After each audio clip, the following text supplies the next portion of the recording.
আজকের ব্লগটা শুরু করছি বিকেলবেলা দিয়ে। পরশুদিন বিকেলে একটু ঘুরতে গিয়েছিলাম আমাদের পাড়াতে, তো সেই ব্লগটা নিয়ে আপনাদের সামনে চলে আসলাম। তো ব্লগটা দেখতে থাকুন, আপনাদের অবশ্যই ভালো লাগবে। তো আমাদের পাড়াতে গিয়েছি, আর এই হচ্ছে শ্মশান ঘাটি। আর এখানে দেখুন এই রাস্তাটা, আমাদের এখানে কিন্তু প্রচুর সুন্দর জায়গা আর কি, খুবই ভালো লাগে। চারিদিকে ক্ষেত, তারপর এদিকে মন্দিরও রয়েছে, সামনে কালী মন্দির। তো আমরা সবসময় কিন্তু বিকেলবেলায় এখানে ইভিনিং ওয়াক করতে আসি। তো তাই ভাবলাম আজকে এদিক দিয়ে যাই আর আপনাদের সঙ্গে একটু শেয়ারও করে যাই। এই সাইডেই একটা বড় পুকুর আছে, তো ওই পুকুরেই কিন্তু দুর্গাপুজোর বিসর্জন করা হয়। আগে তো গোপাল বাড়িতে হতো, কিন্তু এখানেই এখন করা হয় আর কি। আমরা তো বাইক করে যাচ্ছি, তার জন্যই পুকুরটা একটু দেখাতে পারলাম না। আর এই হচ্ছে এই যে শ্মশান ঘাটি, তো বুঝতেই পারছেন নামটা আর নিচ্ছি না। তো আর এদিকে কিন্তু বিকেলবেলাতে ঘুরতে আসে, আমরা সকলেই আসি ঘুরতে। আর ঘুরতে ঘুরতে আমাদের এই যে পাড়াতে এসে গেছি।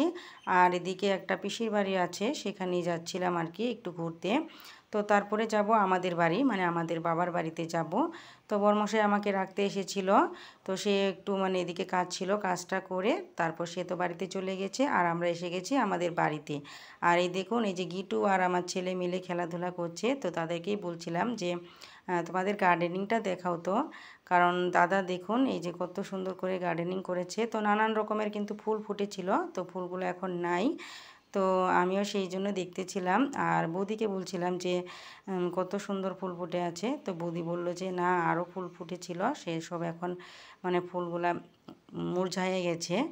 তো যাই হোক, তো এদিকে কিছু সময় কাটিয়েছি, মোটামুটি 8:30টার দিকে আমরা বাড়িতে গিয়েছি আর কি। আর এই হচ্ছে যে আমাদের রাস্তাটা, তো এদিকে একটু পাশের বাড়ি গিয়েছিলাম। আমি যদি আমাদের পাড়াতে আসি, তো মাসির বাড়ি, পিসির বাড়ি, সবার বাড়ি একটু ঘুরে ঘুরে তারপরে বাড়ি ফিরে যাই। আমি আজ এসেছিলাম, একটু কাজ ছিল তার জন্য এসেছিলাম। তারপর ঘোরাফেরা করে এই যে বাড়িতে চলে এসেছি রাত 8:30টার দিকে। আর ছেলে বাইক থেকে নামছে না। কবে নামতে আবার তো ভয় লাগতেছে।